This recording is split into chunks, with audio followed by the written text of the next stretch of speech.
아멘. 할렐루야. 오늘도 2부 예배 오신 여러분들을 주님의 이름으로 환영하고 축복합니다. 우리 같이 옆 사람과 이렇게 인사하겠습니다. 주님의 평안이 충만하시길 바랍니다. 오늘도 하나님의 평안이 여러분들에게 넘치시기를 바랍니다. 오늘 말씀의 제목은 위기를 믿음으로 극복한 수냄 여인, 이런 제목으로 말씀을 나누도록 하겠습니다. 우리 제목 같이 한번 읽어보겠습니다. 위기를 믿음으로 극복한 수냄 여인.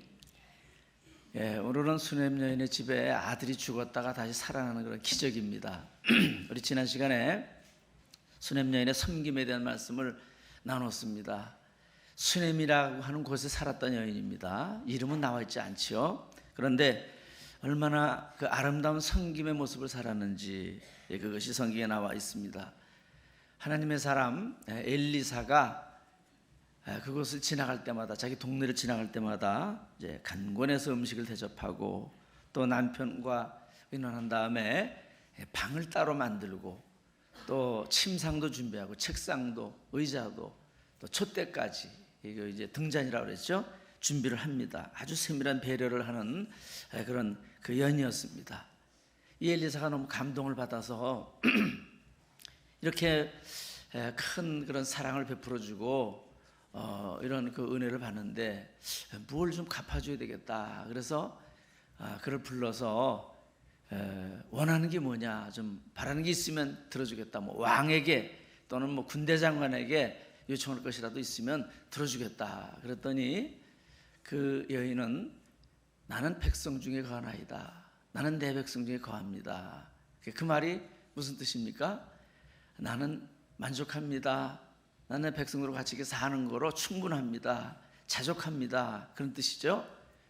내가 뭐 더 뭐 바라서 뭐를 뭐 원해서 내가 대접하는 거 아닙니다. 그냥 자원하는 마음으로, 순수한 마음으로, 또 하나님을 사랑하는 마음으로 대접한 것 뿐입니다. 이제 그런 뜻이죠. 그 엘리야가 엘리사의 얘기를 들어요. 이 가정에 아들이 태어나게 했으면 좋겠다. 아들이 없다. 남편은 나이가 많고. 그래서 그 얘기를 듣고는 다시 불러서 또 그에게 얘기를 하죠. 뭐라고 얘기를 하냐면, 한 해가 지나면 내가 아들을 안을 것이다. 그랬더니 그 수냄 여인이 이렇게 대답을 합니다. 아니로소이다 내 주 하나님의 사람이요 당신의 계집종을 속이지 마옵소서. 그런 일이 어떻게 일어날 수 있습니까? 불가능한 일입니다.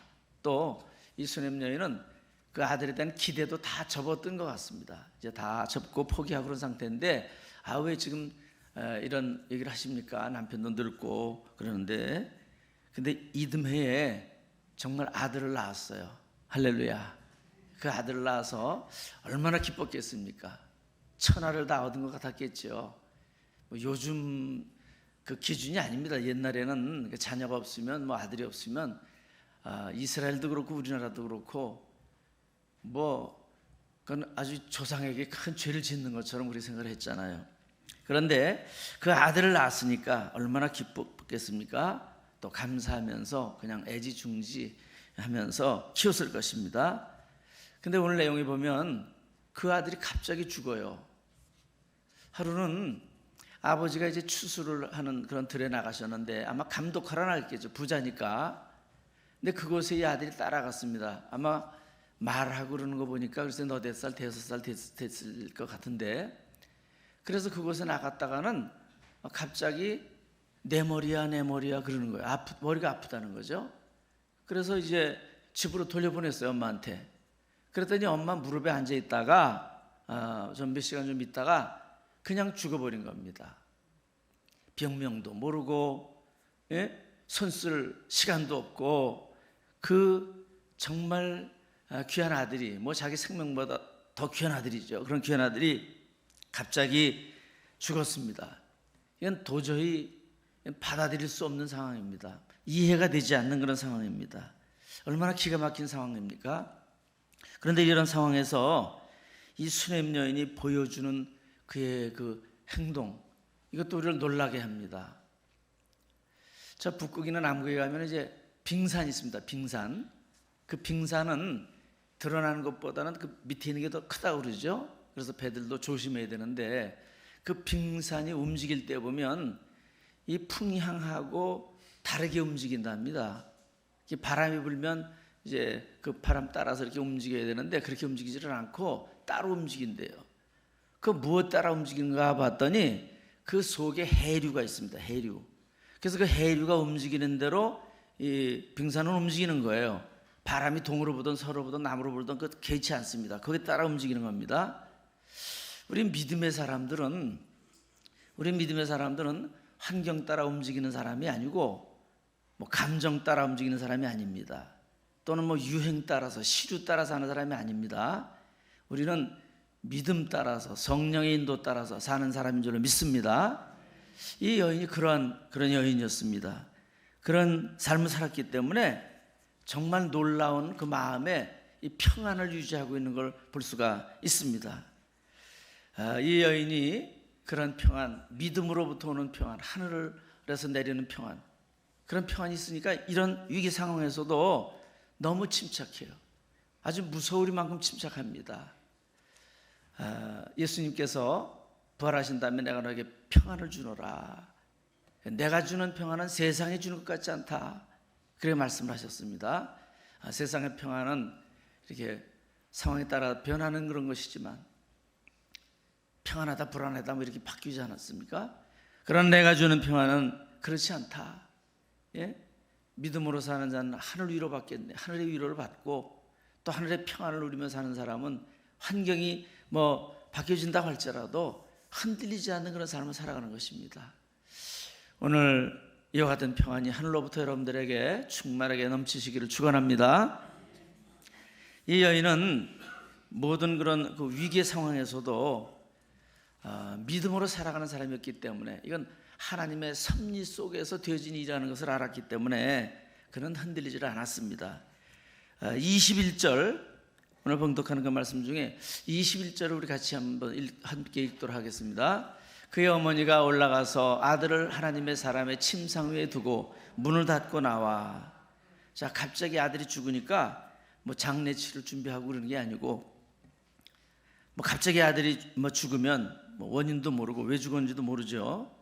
손을 쓸 시간조차도 이제 없습니다. 너무 허무하게 죽습니다. 이렇게 큰 일을 당하면 사실 보통 사람들은 다 당황하잖아요. 정신이 다 나갑니다.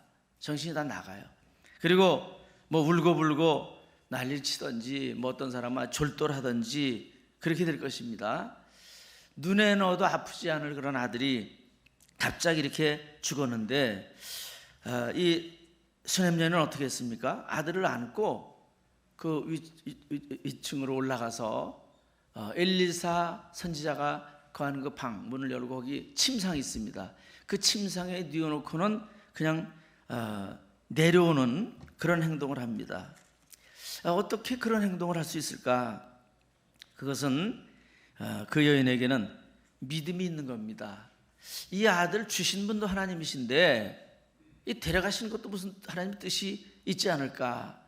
그런 생각을 가졌던 거죠. 하나님의 섭리 속에서 다 되어지는 그런 일이라고 하는 것. 그 아들을 얻은 것도 기적입니다.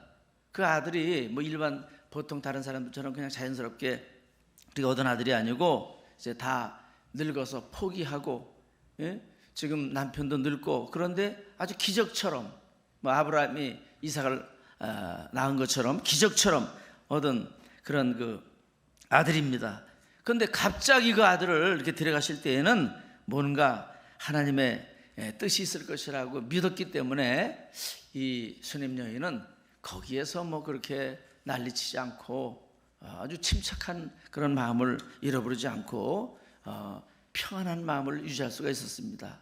하나님이 섭리하시는 것이기 때문에 오늘 우리의 모든 일들도 다 우리 주님의 섭리 속에서 이루어지는 이름을 늘 우리 기억하면서 평소에도 우리 믿음 따라 살아가시고 우리 하나님을 의지하고 하나님과 늘 교제하며 동행하면서 살아가시는 우리 성도들이 되시길 바랍니다. 뭐 욥을 가끔 말씀드리죠. 구약의 욥, 하나님을 아주 잘 섬기는 동방의 의인입니다. 또 아주 갑부였습니다. 요즘 기준으로 해도 한 재벌급쯤 되는 것 같아요. 재산이 그렇게 많았습니다.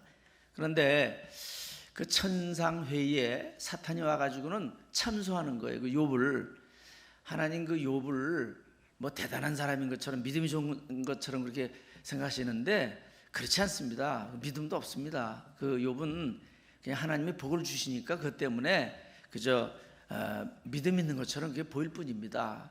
그 하나님은 아니다. 그러니까 그 욥에게 대해서 시험을 하도록 허락하셔요.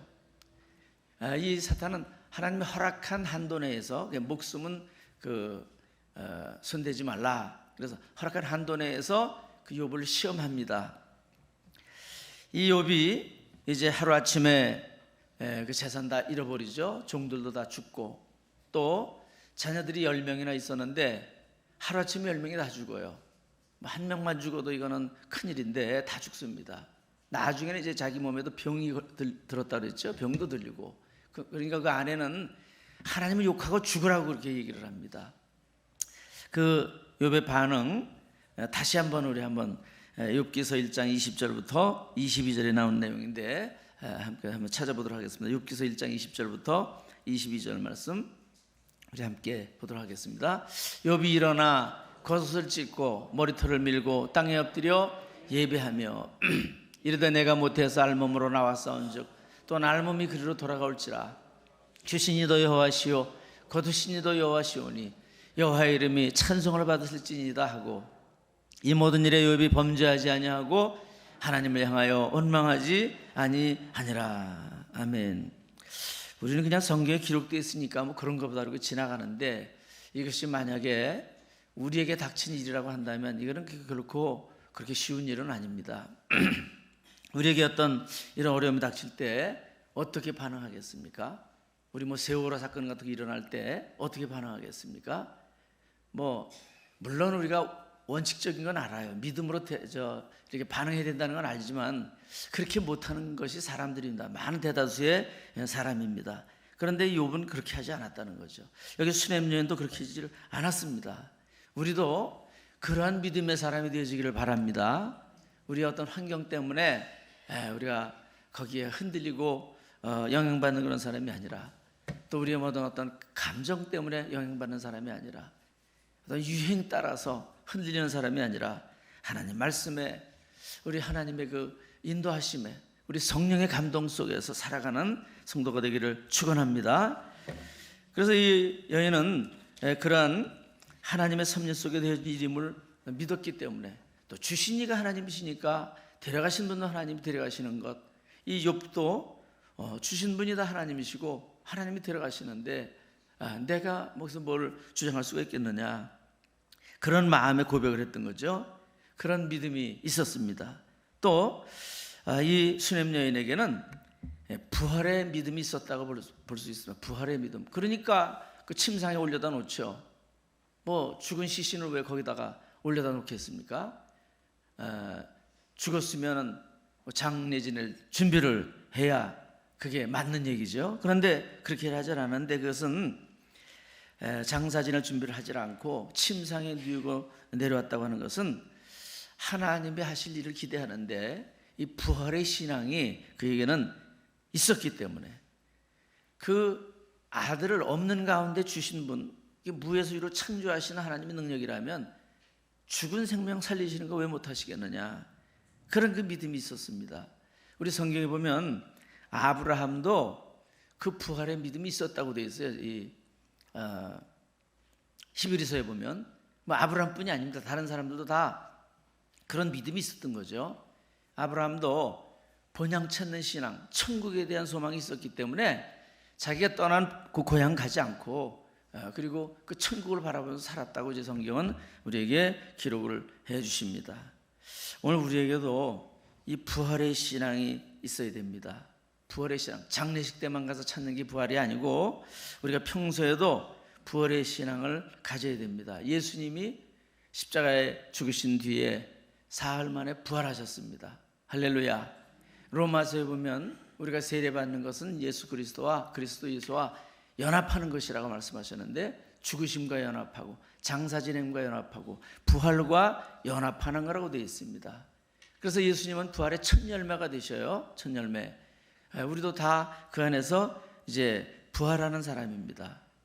그래서 우리가 죽음도 두려워할 필요가 없고, 우리의 썩어질 육체로는 100년 미만의 삶밖에 살 수 없습니다. 부활의 몸으로 영원히 사는 것입니다. 부활에 대해서 우리가 잘 알려면 고린도전서 15장을 잘 읽어보면 거기에 부활에 대해서 잘 설명이 되어 있습니다. 물론 우리가 100% 알 수는 없죠. 그러나 거기에 부활에 대한 말씀들이 기록이 되어 있습니다. 그리고 만약 부활이 없다면 이렇게 말씀하셨어요. 우리 믿음도 헛거다. 그 기준이 부활이 된다는, 기초가 부활이 된다는 것입니다. 또 두 번째는 우리도 여전히 죄 가운데 있을 것이다. 부활이 없다면 우리 죄 산 받는 거 없고 구원받는 것도 없다. 또 하나님이 그리스도를 다시 살리지 않으셨을 것이다. 예수님 부활도 없을 것이다. 또 네 번째는 그리스도 안에서 잠자는 자들은 다 망한 자들이다, 그렇게 되어 있습니다. 그렇잖아요. 헛된 것을 믿었으니까. 그리고 또 마지막으로 뭐라고 그랬냐면 우리는 가장 불쌍한 사람들이 될 거다. 헛된 걸 믿고 살아가니까. 그러면서 이 부활은 예수님의 부활이 역사적인 사실이 확실한 그런 것이라면 우리도 부활할 것이고, 또 그 부활이라고 하는 것은 두 종류의 부활이 있습니다. 영광된 부활이 있고 수치스러운 부활, 위험한 부활이 있는데, 거기에 보면 이렇게 말씀하셔요. 해, 달, 별, 해 영광이 다르고 별의 영광이 다른 것처럼, 달의 영광이 다른 것처럼, 또 별의 영광이 다르고 별과 별의 영광이 다른 것처럼, 다 다르잖아요. 다 다르잖아요. 그런 것처럼 부활 때의 영광이 다르다, 이렇게 돼 있어요. 부활 때 영광이 다르다. 각자에게 다르게 부활할 것이다, 그렇게 말씀하셨고요. 육체도 사람의 육체가 있고 짐승의 육체가 있고 물고기 육체가 있고 새의 육체가 있는 것처럼 부활체도 각각 다를 것이다, 이렇게 말씀을 하셨어요. 그러면서 또 위험한 부활도 경고하시는데, 그건 구약의 다니엘서에 있습니다. 다니엘서 12장 2절에 보면 땅의 티끌 가운데서 자는 자 중에서 많은 사람이 깨어나 영생을 받는 자도 있겠고 수치를 당하여서 영원히 부끄러움을 당할 자도 있을 것이며, 우리 그 부활이 영광된 부활도 있을 것이고 또 수치스러운 부활, 영원히 수치스러운 부활도 있을 것이다, 그렇게 말씀하셨어요. 그래서 그 영광된 부활을 첫째 부활, 이 두 번째 부활은 심판받기 위한 그런 부활, 지옥 가기 위한 부활이라고 되어 있는 게 지옥 가는 거. 그렇게 지금은 성경적으로 말하면 죽은 사람들이 천국과 지옥이 아니라 낙원과 음부에가 있습니다. 물론 그것도 천국과 지옥의 비슷한 개념이라고 볼 수 있는데, 그리고 이런 심판을 통해서 완전히 영혼이 갈라진다고 이렇게 되어 있습니다. 우리의 성공과 실패는 좋은 유치원 들어간다고 되는 게 아닙니다. 그렇잖아요. 좋은 유치원 됐다고 인생이 성공하는 겁니까? 그렇다고 해서 대학 가는 게 중요하지만 좋은 대학 갔다고 인생에 성공하고 실패하고 갈라지는 것도 아닙니다. 더 나가서 돈을 많이 벌고 적게 벌고 또는 높은 지위에 올라가고 올라가지 못하고 그런 것 때문에 그게 인생의 성공과 실패라고 할 수 없는 거예요. 우리 인생의 성공과 실패는 부활에서 결정나는 겁니다. 부활에서. 여러분 그걸 꼭 기억하시길 바랍니다. 그래서 사도 바울은 어떻게든지 자기는 더 나은 부활을 얻기 위해서 이렇게 노력한다고 돼 있어요. 잡은 줄로 여기지 아니하고 이룬 줄로 여기지 아니하고 표대를 향해 달려간다. 그게 바로 부활의 영광을 바라보는 것입니다. 그걸 보았기 때문에. 이거는 공부한다고 되어지는 게 아닙니다. 성령께서 우리에게 깨닫게 해주셔야, 가르쳐 주셔야, 보게 해주셔야 보여지는 겁니다. 이런 부활의 그런 소망이 우리 여러분들에게, 우리 성도들에게 다 있게 되기를 주의 이름으로 축원합니다. 우리 옆 사람들과 한번 인사했으면 좋겠습니다. 우리 부활해서 승리합시다. 너무 중요한 것입니다. 그런 신앙을 가진 사람은 다른 삶을 살 수 있습니다. 죽음 앞에서도 우리가 당당할 수가 있습니다. 이 수냄 여인은 그래서 오늘 본문에 보니까 그렇게 아기의 자기 아들의 그 시신을 엘리사의 침상에 누워놓고는 남편에게 나귀를 달라고 해요. 그 사환도 하나 붙여달라고. 그리고 이제 하나님의 사람에게 갔다 오는데 물어보니까 안심을 시킵니다. 42절 43절입니다. 22절 죄송해요. 4장 22절 23절 우리 같이 함께 읽도록 하겠습니다. 그 남편을 불러 이르되 청하건대 사원 한 명과 나귀 한 마리를 내게로 보내소서. 내가 하나님의 사람에게 달려갔다가 돌아오리다 하니 그 남편이 이르되 초하루도 아니요 안식일도 아니거늘 그대가 오늘 어찌하여 그에게 나가고자 하느냐 하는지라. 여인이 이르되 평안을 비나이다 하니라. 아멘. 남편한테 요청을 했죠. 사원 한 명과 나귀 한 마리를 좀 보내주십시오. 내가 하나님의 사람에게 달려갔다 돌아오겠습니다. 거리가 한 40km쯤 된다고 합니다. 갈멜에서 이 수넴 거리가. 그러니까 남편이 물어보는 겁니다. 아니 왜 갑자기 거길 가느냐? 초하루도 아니고 안식일도 아닌데 뭐 초하루는 안식일이면은 뭐 갈 수가 있는데 절기 때문에 갈 수 있는데 지금 평일인데 왜 그걸 가려고 하느냐? 그랬더니 평안을 비나이다. 뭐 옛날 번역에는 평안이니이다 그렇게 되어 있는데 걱정할 일 아닙니다. 큰일 없으니까 뭐 안심하세요 그런 뜻이에요.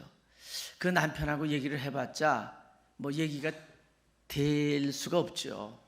이 남편의 신앙과 이 수넴 여인의 신앙은 다르기 때문에 그래서 그 아브라함도 이삭을 바치라고 할 때 사라하고는 의논하지 않습니다. 그 영적인 것은 아무하고나 의논하면 안 돼요.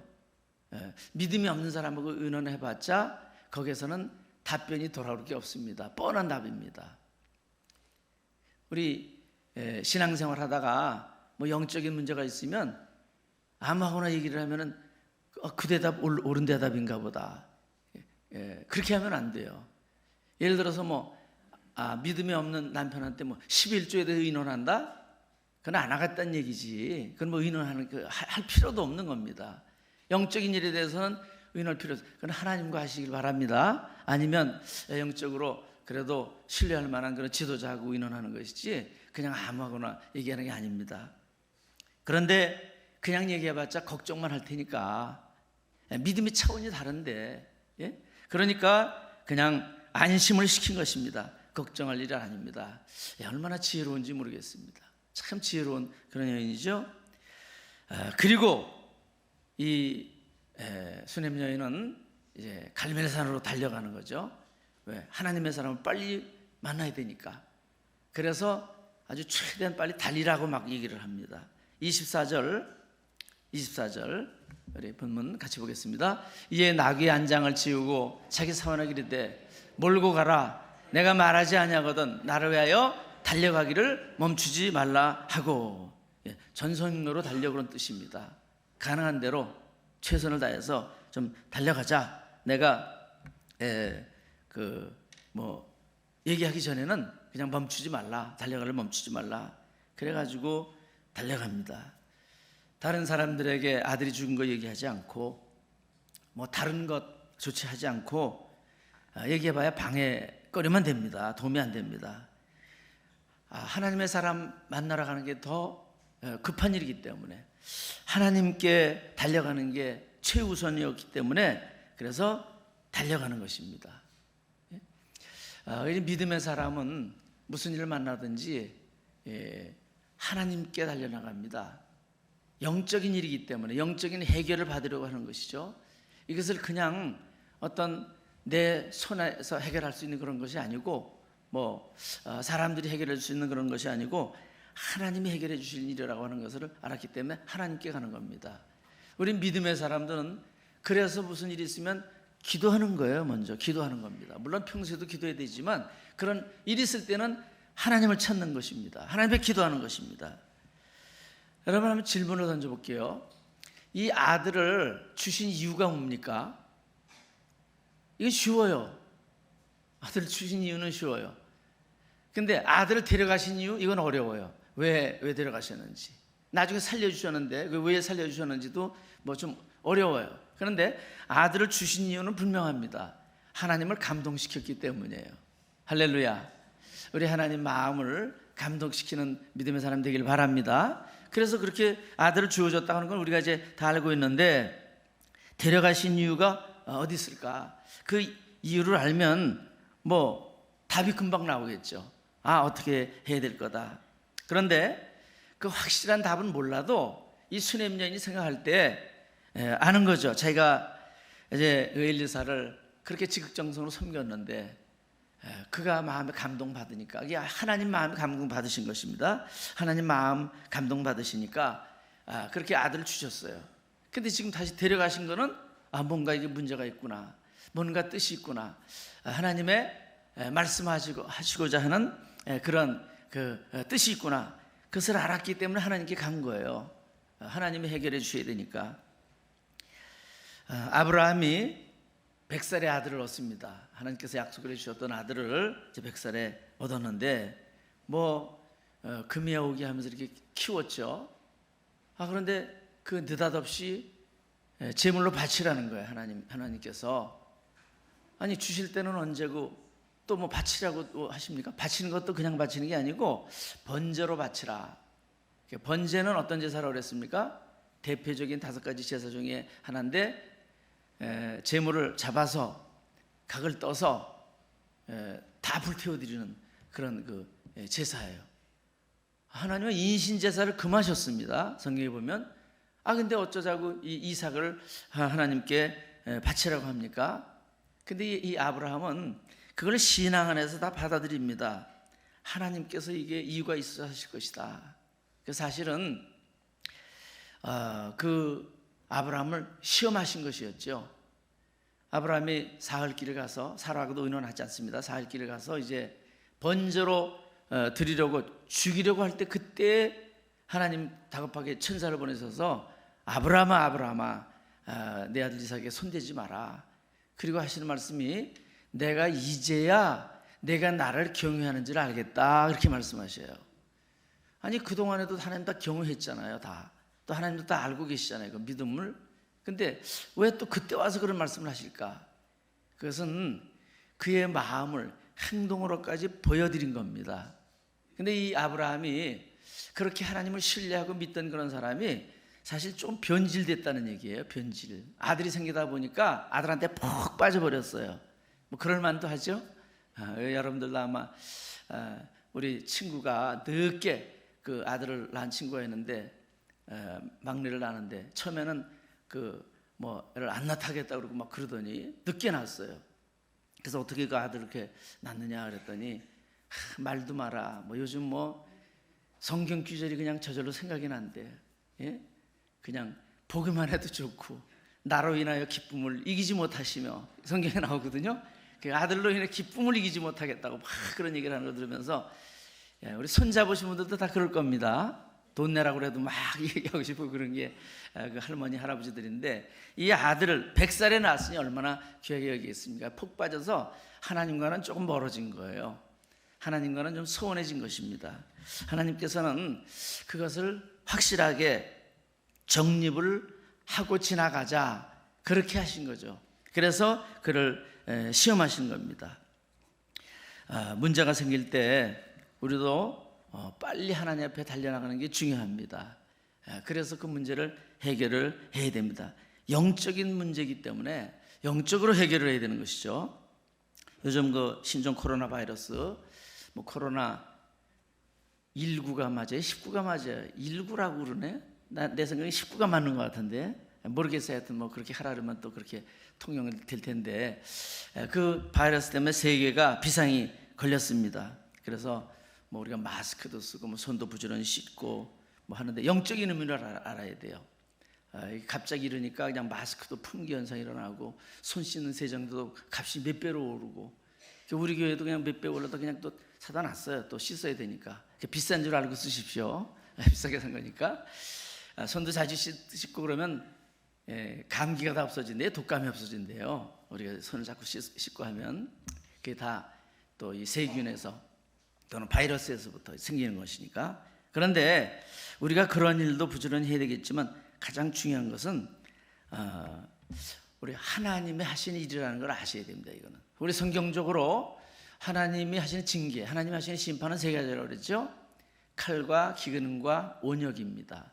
칼은 전쟁이고요, 기근은 뭐 가뭄이고 이스라엘 땅에는 그 가뭄이 많았어요. 홍수는 뭐 거기는 홍수 났다는 기억은 없고, 그러나 이제 대자연의 어떤 재해를 의미합니다. 그리고 마지막이 온역이에요. 전염병. 뭐 이 전염병, 우리 인류의 역사에도 전염병 때문에 어려움을 많이 당합니다. 그래서 흑사병, 유럽의 3분의 1이 죽었다고 하잖아요. 우리나라도 연병 그러면은 장티푸스인데 한번 걸렸다 그러면 아주 그 무서운 그런 질병으로 많은 사람이 죽어나갑니다. 뭐 저 남미에 그 뭐 잉카 제국이니 뭐 이런 제국이 무너진 것도 뭐 천연두 갖고 가서 퍼뜨려서 무너졌다고 그러잖아요. 군사는 뭐 몇백 명 안 데리고 왔는데, 그렇게 무서운 게 전염병입니다. 근데 성경에 보면 그것은 하나님이 징계하시는 것이다 이렇게 돼 있어요. 이 전염병도 성경에 보면 크게 이제 두 가지가 있습니다. 한 번은 모세 때 14,700명이 죽은 그런 전염병이 있어요.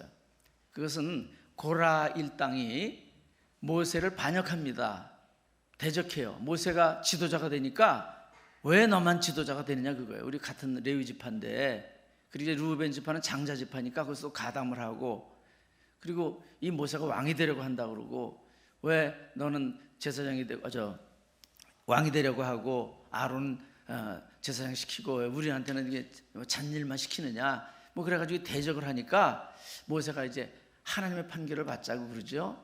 그러다가 거기에 가담해서 지도자 250명은 불에 타 죽습니다. 그 향로를 가지고 제사하러 나갔다가 불이 나와가지고 다 죽어요.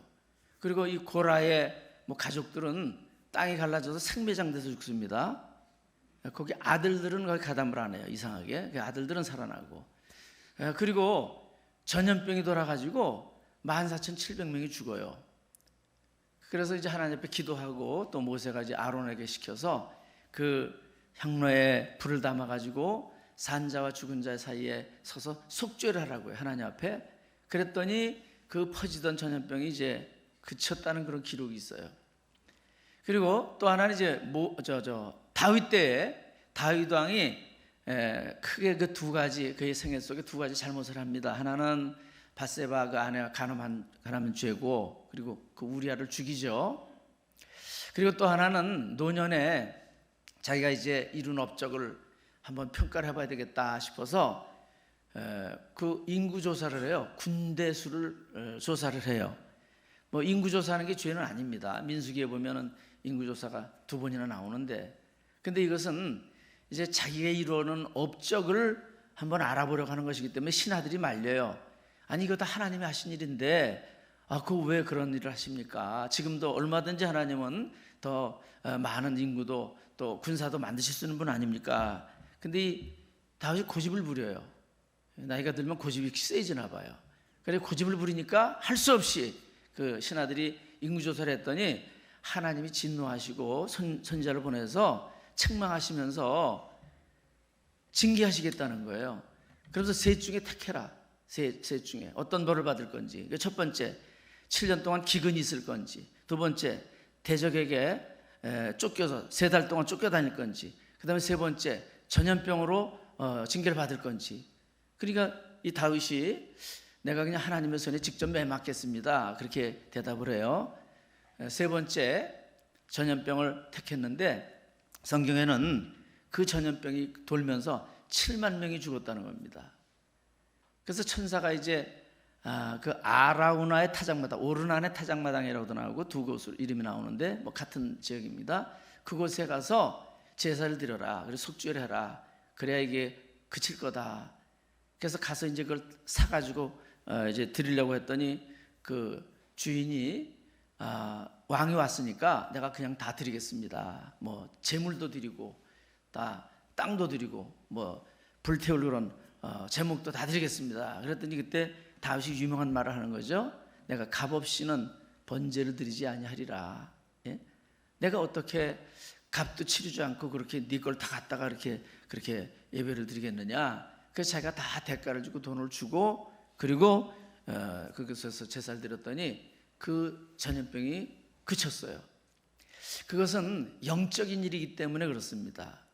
영적인 일이기 때문에 뒤에 그 자리가 이제 예루살렘 성전 자리가 됩니다. 예루살렘 성전 자리가 되는데, 또 뭐 그 자리가 또 이삭을 바친 그런 뭐 그 장소고 다 같은 장소인데, 하나님의 그 역사가 영적인 겁니다. 역대하 6장 28절부터 30절에 보면 거기에 이제 솔로몬이 성전을 짓고 기도하는데 그 기도에도 그런 내용이 나와요. 제가 한번 읽겠습니다. 만일 이 땅에 기근이나 전염병이 있거나 곡식이 시들거나 깐부기가 나거나 메뚜기나 황충이 나거나 적국이 와서 성읍들을 에워싸거나 무슨 재앙이나 무슨 질병이 있거나를 막론하고 한 사람이나 혹 주의 온 백성 이스라엘이 다 각각 자기의 마음에 재앙과 고통을 깨닫고 이 성전을 향하여 손을 펴고 무슨 기도나 무슨 간구를 하거든 주는 계신 곳 하늘에서 들으시며 사유하시되 각 사람의 마음을 아시오니 그의 모든 행위대로 갚으시옵소서. 주만 홀로 사람의 마음을 아심이니이다.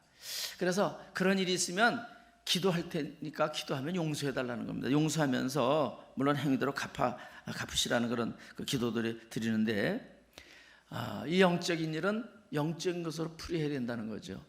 회개해야 된다고 하는 것입니다. 회개. 이런 일 지금 그 신종 그 뭐 이 바이러스 뭐 19 이런 것도 이것도 다 하나님의 재앙입니다. 재앙. 중국의 그 시진핑이 지금 교회를 탄압합니다. 그래서 시범 지역으로 택하는 것이 그 우한 그 호북성이라고 그럽니다. 후베이성입니다. 그래서 수천 개 교회가 다 폭파되고요. 십자가에 불을 태우고 십자가를 다 없애버리고 뭐 교육자들 다 잡아 투옥을 시키고 뭐 성도들도 투옥시키고 선교사들은 다 추방해버리고 지금 그랬어요. 그런 일들이 뭐 지금 중국 전역에서 막 일어납니다. 그래서 우리나라에도 뭐 수백 명의 선교사님들이 그냥 쫓겨나왔어요. 어떤 분들은 나왔다가 짐 가지러도 못 들어가고 그렇게 돼버렸어요. 그래서 누구 보고 얘기해서 좀 붙여달라고 그래서 나오기도 하고 나와서 오갈 데도 없고 뭐 이래서 또 다른 곳을 하고 막 이런 일들이 막 벌어졌는데,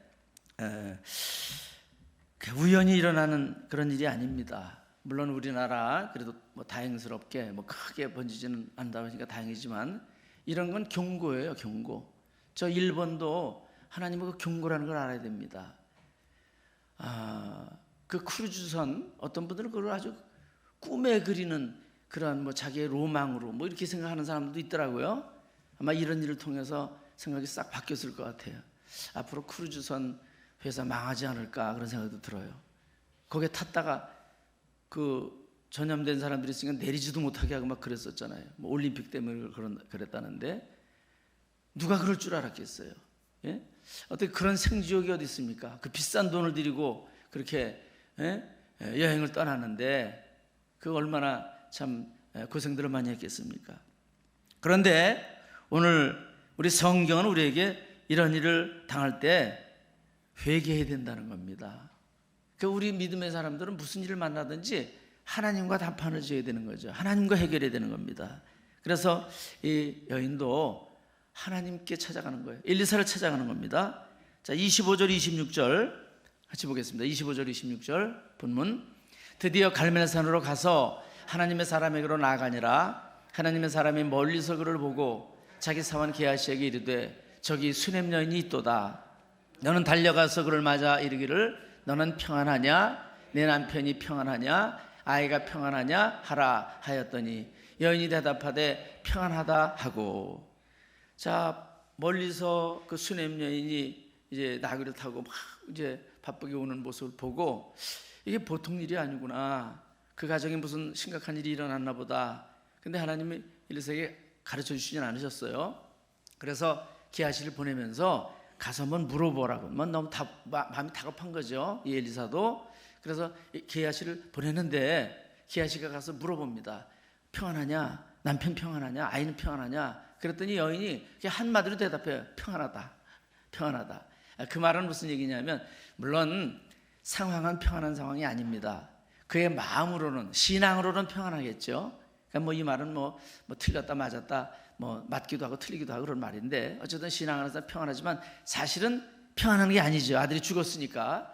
그런데 이 수냄 여인은 엘리사를 만나겠다는 거예요. 엘리사와 관계된 일이기 때문에 그래서 게하시하고 만나서 얘기할 그런 시간이 없다. 이제 그런 뜻이죠. 직접 상대하는 겁니다. 우리가 기도하는 것도 하나님을 직접 상대하는 겁니다. 누구 사람을 거쳐서 하는 것이 아니라. 그래서 물론 사람을 찾아가고 의논하고 하는 것도 필요하죠, 때로는. 그렇지만 무슨 문제가 있을 때는 여러분이 직접 하나님을 만나셔야 돼요. 하나님을 직접 찾으시길 바랍니다. 그럼 하나님 만나주시는 분이에요. 하나님이 내가 어떻게 하나님을 만나, 내가 어떻게 하나님을 찾아, 그렇게 하시지 말고 여러분들이 하나님을 불러보십시오. 찾아보십시오. 그럼 하나님 만나주셔요.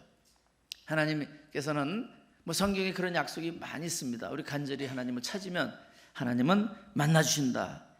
그래서 이 수냄 여인도 직접 이제 상대하려고 게하시하고 얘기하지 않고 그냥 엘리사에게 간 거죠. 자, 27절을 같이 보겠습니다. 산에 이르러 하나님의 사람에게 나아가서 그 발을 아는지라. 게하시가 가까이 와서 그를 물리치고자 하며 하나님의 사람이 이르되 가만두라. 그의 영혼이 괴로워하지만은 여호와께서 내게 숨기고 이르지 아니하셨다 하니라. 가서는 그 발을 안고 이 수냄 여인이 그러니까 게하시가 이거 왜 이러냐고 이제 또 더군다나 옛날이라 그랬죠. 한 2800~900년 전인데 지금도 물론 그런 일이 있다면 이상하게 볼 텐데 옛날에는 또 더하니까 그래서 그를 멀리 하라고 했더니 그 엘리사가 그냥 두라. 그의 영혼이 괴로워하는데 지금 괴로움이 있다, 고통이 있다. 네, 하나님께서 나에게 숨기시고 가르쳐주지 않으셨다. 오는 걸 보고는 무슨 일이 있구나는 알았지만 다른 건 알려주지 않은 거죠. 엘리사라고 다 아는 게 아닙니다. 하나님의 사람이라 다 아는 건 아닙니다. 근데 종종 은사가 있다고 모든 걸 다 아는 것처럼 그렇게 하는 사람이 있어요. 그건 영적인 사기꾼이에요. 그렇게 하면 안 돼요. 자기가 신령한 것처럼 하면 안 됩니다. 점장이도 다 알지 못해요. 그거 다 거짓말이 많아요. 물론 그 귀신이 알려줘서 사실도 있지만 이 엘리사도 그걸 모른다고 얘기를 했는데 28절 29절 같이 보겠습니다. 28절 29절 시작. 여인이 이르되 내가 내주께 아들을 구하더이까 나를 속이지 말라고 내가 말하지 아니하더이까 하니 엘리사가 게하시에게 이르되 네 허리를 묶고 내 지팡이를 손에 들고 가라. 사람을 만나거든 인사하지 말며 사람이 내게 인사할지라도 대답하지 말고 내 지팡이를 그 아이 얼굴에 놓으라 하는지라. 그 여인이 드디어 이제 입을 열어서 합니다. 내가 내주께 아들을 구하더이까. 내가 구한 건 아니지 않습니까? 내가 속이지 말라고 말하지 않았습니까? 그 뒤엔 생략이지만 그런데 왜 주었다가 또 뺏어가십니까? 그거죠. 왜 아들을 주셨다가 왜 데려가십니까? 왜 죽게 하셨습니까? 하시는 그런 말이에요. 이것은 사실 사람에게 하는 하소연이 아닙니다. 하나님 앞에 하는 말이죠. 그 마음을 쏟아내는 겁니다. 그의 안타까운 마음, 아픈 마음을 다 쏟아내는 것입니다. 또 그게 기도예요. 그랬더니 엘리사가 게하시에게 지시를 합니다. 지팡이를 가지고 빨리 가서 인사도 하지 말고 그 얼굴에 놓으라. 급히 달려가라는 건데 하나님은 게하시를 통해서 역사하지 않으십니다. 게하시는 보니까 순수하지는 못했던 것 같아요. 나중에 나만 장군이 와서 고침받고 선물을 주려고 하니까 엘리사가 안 받아요. 그랬더니 몰래 자기가 취하다가 문득병 걸리고 그런 사람입니다. 그래서 게하시를 통해서는 아무 역사가 안 일어납니다. 그런데 이 수냄 여인은 엘리사를 끝까지 붙들어요. 30절 31절 같이 읽겠습니다. 아이의 어머니가 이르되 여호와께서 살아계심과 당신의 영혼이 살아계심을 두고 맹세하노니 내가 당신을 떠나지 아니하리이다. 엘리사가 이에 일어나 여인을 따라 가니라. 이것은 열쇠가 엘리사에게 있다는 것을 생각을 한 거예요. 이 수냄 여인은. 그래서 여기 아주 맹세컨대 자기는 떠나지 않겠습니다. 그러니까 엘리사가 할 수 없이 여인을 따라서 그 수냄으로 가게 됩니다. 우리 32절부터 34절 말씀 우리 같이 읽겠습니다. 32절. 엘리사가 집에 들어가 보니 아이가 죽었는데 자기 침상에 눕혔는지라. 들어가서는 문을 닫으니 두 사람뿐이라. 엘리사가 여호와께 기도하고 아이 위에 올라 엎드려 자기 이불 그의 입에 자기 눈을 그의 눈에, 자기 손을 그의 손에 대고 그의 몸에 엎드리니 아이의 살이 차차 따뜻하더라. 좀 치료 방법이 좀 이상해요. 뭐 입을 입에 대고 눈을 눈에 대고 뭐 손을 이렇게 대고. 그래서 이건 어떤 방법에 하나님 능력이 있다는 것이 아니라 이것은 그 아이와 자기를 동일시한 거 아닌가 그렇게 생각이 돼요. 하나님, 이 아이의 생명이 저희 생명입니다. 이 아이를 살려주세요. 이 아이를 죽이시려면 나도 죽여주세요. 난 똑같습니다. 아마 그런 상징으로 그렇게 기도를 한 것이 아닌가 생각이 됩니다. 그런데 살이 차차 따뜻해졌다고 그랬어요.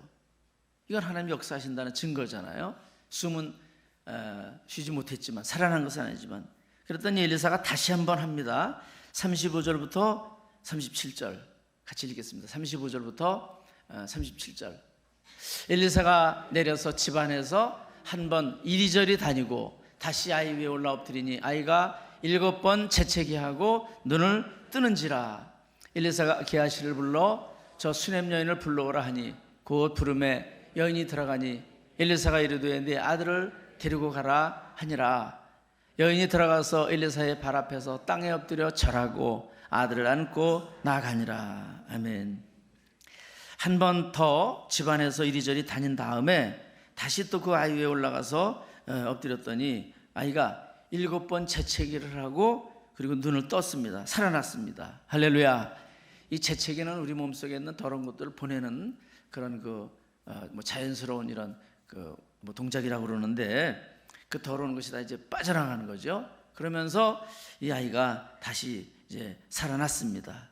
이 엘리사가 집안으로 이리저리 이제 다녔다고 하는 것, 그것도 하나의 기도의 행위고, 다시 엘리사가 그 집안으로 돌아왔다고 하는 것이 관계 회복이라고 볼 수 있습니다. 관계 회복, 수냄 여인과 그 엘리사의 관계 회복이요, 하나님과 소원해졌던 관계가 다시 회복되는 것이고, 엘리사가 다시 그 가정에 이제 돌아오는 그런 것이죠. 우리 하나님은 우리의 관계 회복을 원하십니다. 그래서 영적인 그런 문제가 있을 때 우리가 하나님 앞에 가서 관계를 회복하면 그 모든 문제가 다 해결이 되게 돼 있어요. 이게 뭐 영적인 원리입니다. 아주 쉬운 원리입니다. 그러나 우리가 실천하기는 물론 쉽진 않죠. 우리 하나님 앞에 믿음으로 살아갈 때, 말씀 붙잡고 살아갈 때, 우리가 하나님의 그런 능력을 의지하며 살아갈 때 우리는 마음의 평안을 유지하고 살아갈 수 있습니다. 무슨 일을 만나든지 하나님 앞에 나가는 자가 되는 것입니다. 하나님과 우리가 그 문제를 가지고 해결을 볼 수가 있습니다. 다른 것 찾지 않고 전화위복의 기회가 되었습니다. 우리 여러분들에게도 우리 평소에 그런 믿음을 통해서 우리 하늘의 그런 주시는 위로 평안이 늘 함께하는 삶을 살기를 바랍니다. 부활의 신앙을 가지고 살아가시길 바라고, 무슨 일을 만나든지 당황하지 말고, 그 문제 때문에 우리가 절망하지 마시고 우리 하나님과의 관계를 회복할 때 하늘의 위로가 임하고, 믿음으로 사는 자는 만사형통한다고 하셨는데 그런 형통하는 삶을 살아가는 주인공 되시기를 주님의 이름으로 축원합니다. 우리 다 같이 주만 바라볼지라 찬송 부르신 다음에 하나님 앞에 기도하겠습니다. 우리 주님만 사모하며 믿음으로 살게 해주옵소서. 또 지금 갖고 있는 여러분들의 아픔과 문제가 있으면 그 문제를 주님 앞에 내어놓고, 하나님, 제가 어떻게 해야 되겠습니까? 어떻게 해야 이 문제가 해결되겠습니까? 기도하면서 하나님 앞에 맡기는 그런 시간 되기를 바랍니다. 하나님의 사랑을 사모하는 자,